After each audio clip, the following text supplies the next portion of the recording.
Again, watching the Big Sky Media football kickoff days. I'm Ben Wyman alongside Montana State head coach Jeff Choate.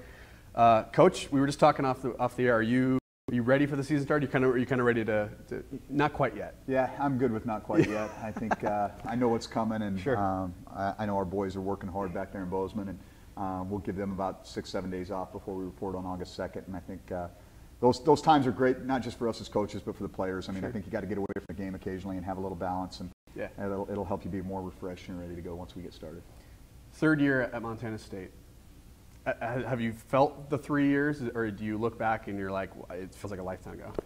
Yeah, I think it's a combination. You know, I mean, I think every year is so unique and sure. different that it's amazing how fast it goes. It really is. It seems like yesterday that you know, I was in Park City doing this for the first time. Right, so right. It does go fast. One of the things that I just love about being a football coach is just the challenge of each year. Each team is different. The locker room changes. Kids graduate. New leaders emerge. Sure. Freshmen come in. Transfers. Just it's a amazing social experiment to go into that locker room and kind of just shake it up each time. And how do you tweak it and get these guys to play for each other and care about the ultimate mission and buy into the culture of the program. Totally. And you know, you guys have had, record-wise, maybe not had the success you wanted. You've won the rivalry game, the game the last 2 years. What's the momentum like in this program now going into your third year? Yeah, I think it's been pretty good. I think we've had you know, back-to-back excellent recruiting classes. Sure. I think certainly the one in the last game of the season can help you with some momentum on the road recruiting. And I feel like we're in a very good spot. I feel like our kids understand the vision and the mission and the culture of the program. And we've got a really good group of senior leaders. And it's going to be an exciting year. I think this league is so weird in some respects. You know, I mean, you look at it and you say there's probably 8 teams that could win it.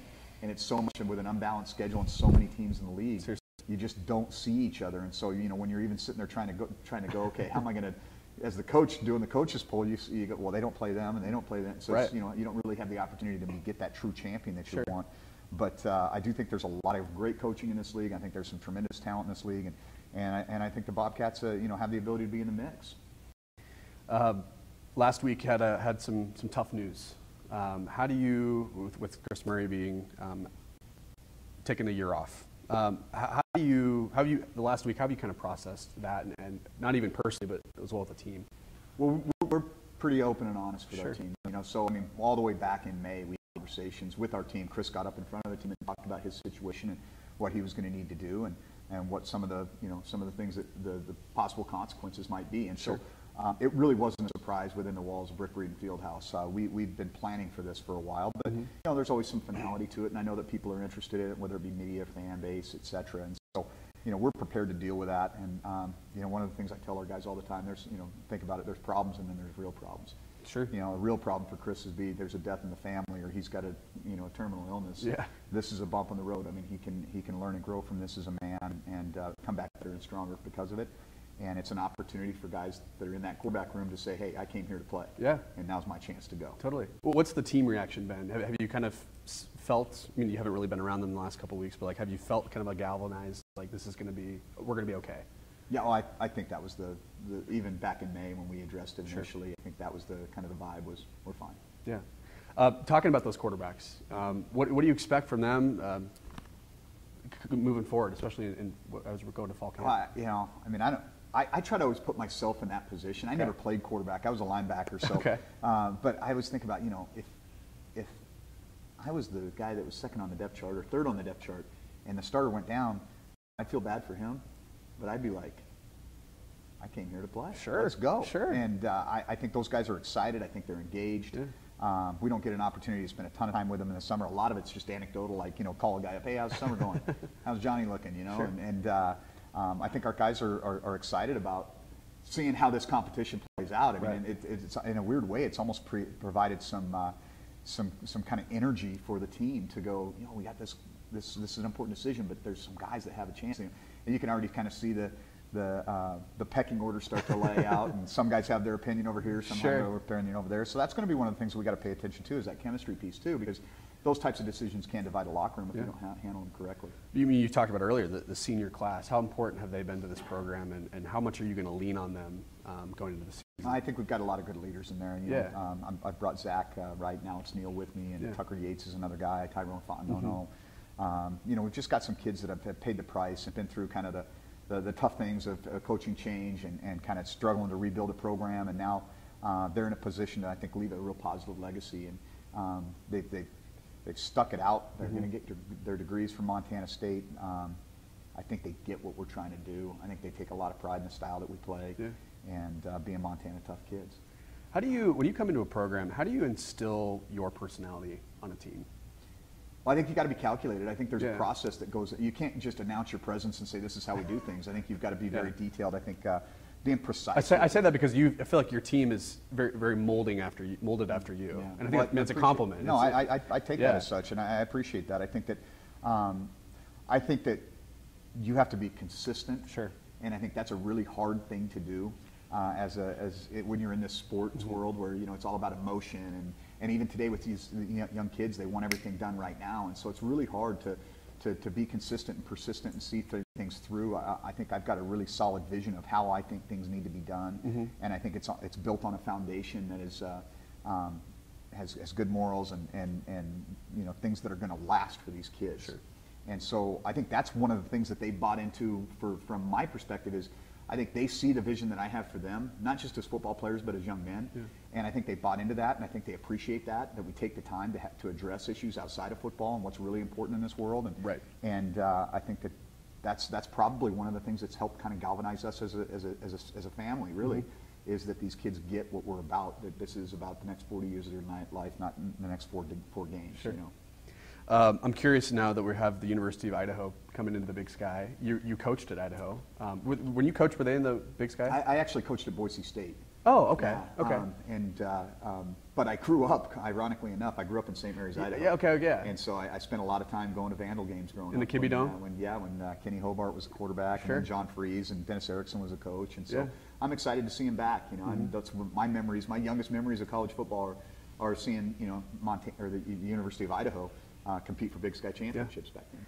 Last question for you: what gets you out of bed in the morning? What gets you coming to work every day and excited to be around the kids? I love our team. Yeah. The energy that we have right now. These kids they work hard.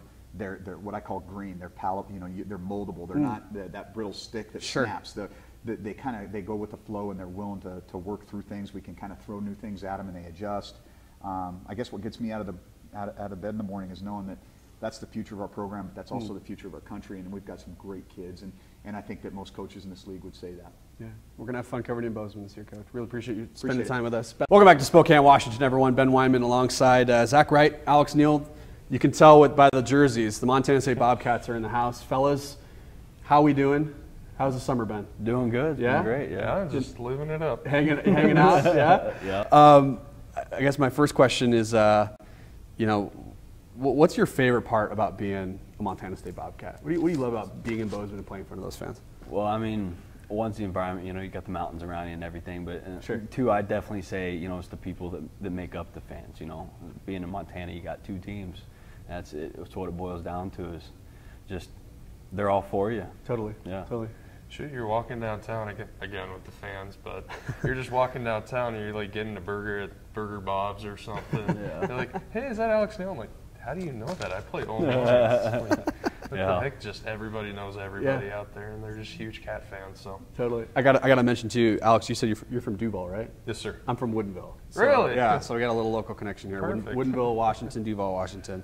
5-6 last season. When you look back on that season, what are some memories? What are some things that you think you're going to take away and kind of apply to this season? Close games. Yeah. You guys when I think of the last season, man, it comes down to those fourth quarter things. We lose by 1 point or 2 or 3.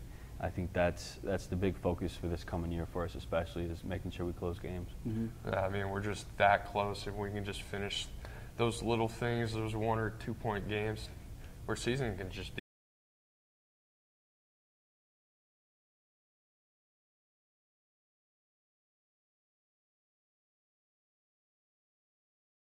About losing Chris Murray for the season. He said it was something that the coaching staff and the team kind of knew that would potentially happen. Right. What were those conversations like back in May, and then when the news came out, what were kind of your reactions to that?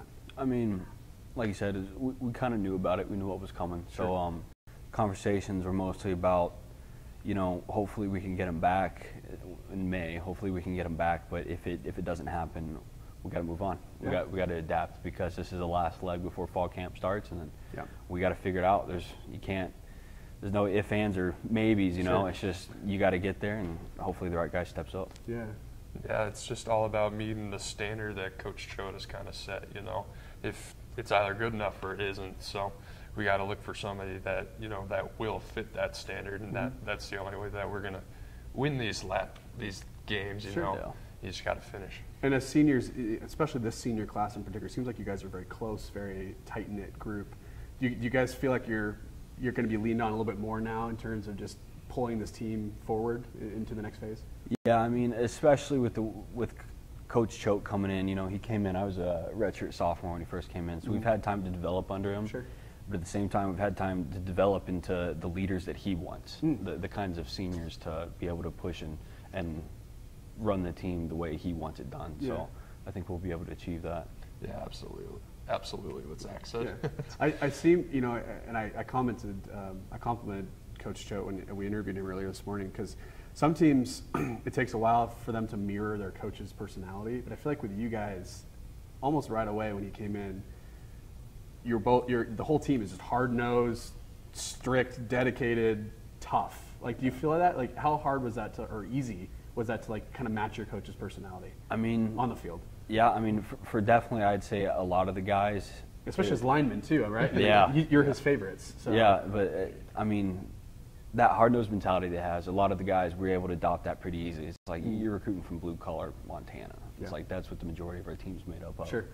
But at the same time, it's just, gosh, I mean, for the guys that weren't with it, we got rid of them. Right. And it's tough to do, but it's what's required. So now I give a lot of credit to him. He created the team that he feels he needs. Yeah. Alex, what would you say? It's almost refreshing, because it's like, wow, so this is what we're going to do. We're going to play old school football. We're going to run it down people. We're going to stop the run. We're going to make them throw on 3rd and long. Totally.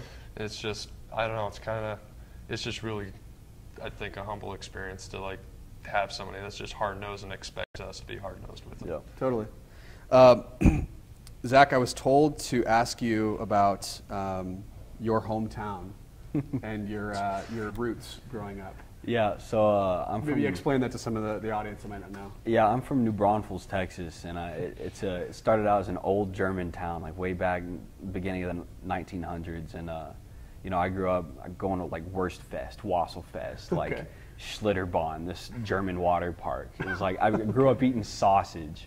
Like, you fluent in German? No, really? No, not at all. Okay. No, I'm which is kind of bad, but I'm more than 50% German. But when I grew up in the town, it's like, I'll put it like this: like the old PTAs for the school district, they used to bring kegs out, and everyone would sit around and like drink their beer. And during a PTA meeting? Yes.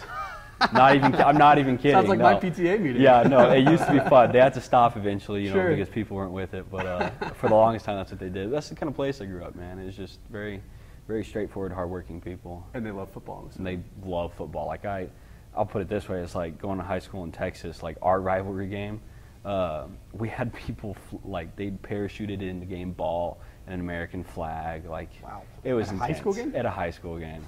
Yeah, and the town would divide, like people, it was nuts. Yeah. You get free cookies sometimes if they're unicorn fans. That's the other thing. My high school mascot was a unicorn. Why? We don't know. That's the best part. Some people think it had something to do with the founder, because the founder is German, and it was on his crest. Gotcha. Unicorn used to be like unicorns used to be cool back in the day. Like they were cool. They were like the war animals, but now they're pink and purple and sparkly. So. Yeah. Thank you for telling us. Yeah, no, it's all right. Oh gosh. I got to ask, Alex. You have the opportunity to go against your teammate here in practice sometimes. If we did like an Oklahoma drill, would the defense win or the offense win? It's really funny you bring that up, because half the time we always do like one-on-ones or something. And is it usually you two matched up against each other? A lot of the time. Yeah. Really? Yeah. And this one time this past spring, I think he won the first rep, I won the second rep, and we do this thing called a death match. It's like winner takes all. Okay. And literally, is this in front of the whole team? In front of the O-line and D-line. Which is probably more important, right? Yeah. And literally, as soon as we hit each other, we literally just both fell over. We both fell over. So it looked kind of, it was something interesting. It's just kind of a wash. Yeah, it's just always like a toss-up. Yeah. Oh, that's awesome. That's awesome. Well, you got to keep track this season and have like a little like, winner buys dinner or something. That's true. Right? We might have to do that. That's true. We were roommates for a while too. So oh, really? Competition's extra When intense. you're roommates with a lineman, what's the fridge look like? Packed. Full, constantly, Packed. always. You got it all. Or I'm assuming you both can eat freely, right? Like maybe you a little bit more being on the offensive line, but like, are you? yeah. So like, what's like the fridge packed with like steaks, hamburgers, pasta? Like, what are we thinking? I mean, I'm a big pasta guy. You're a big Pizza Hut guy. Okay, yeah. Sometimes you get those late nights, true. doing homework. I mean, totally get it, Who man. wants to go cook, right? You're no judgment here from me. Large pepperoni, Okay. Papa John's or Pizza Hut, doesn't matter. That's right. What's your like meal of choice, Alex? I'm a big steak and rice Steak kind of and guy. rice, okay. Yeah, I've been trying to hit that after workouts and everything. Love it. Yeah, steak and rice. Love it. We do this fun thing called the Best of the Big Sky. So I'm asking you a few questions about like some of your favorites, and you unfortunately cannot say Montana State, so you got to kind of think outside the box here. You've been here for a little over 24 hours, so who are some of those uniforms that you're like, ooh, those are kind of clean, those are fresh? Who's got the best uniforms in the Big Sky?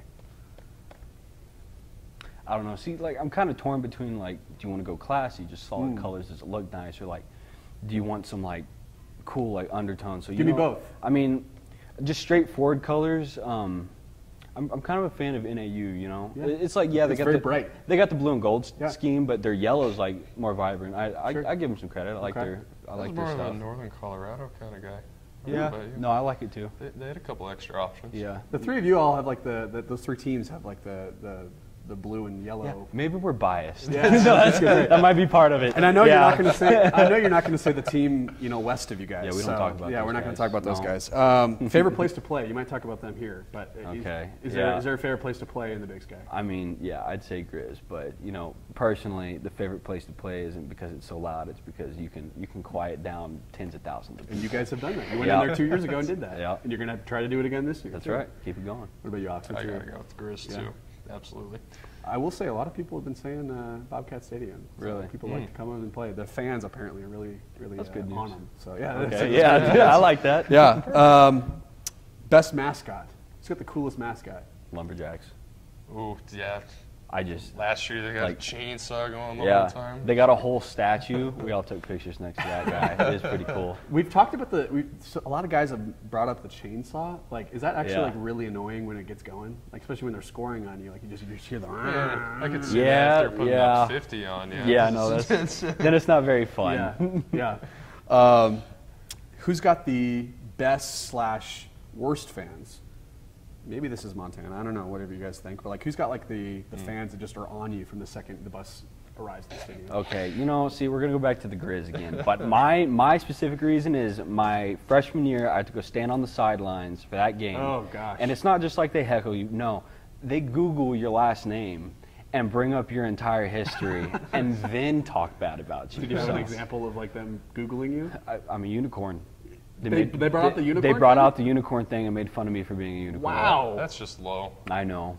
That's like really impressive, actually. I was impressed too. Yeah, That's I why I was bet. shocked because they called me by my name, my hometown, and then asked why I was a unicorn in a not nice way. So yeah. Okay, Alex, do you have They're any stories? thorough. Yeah, they're definitely thorough. Do you have any stories about like that, or Not really. who'd be your pick? I want to maybe you pick a non-Montana Okay, team. yeah. Who's got some fans that are just really tough to play against?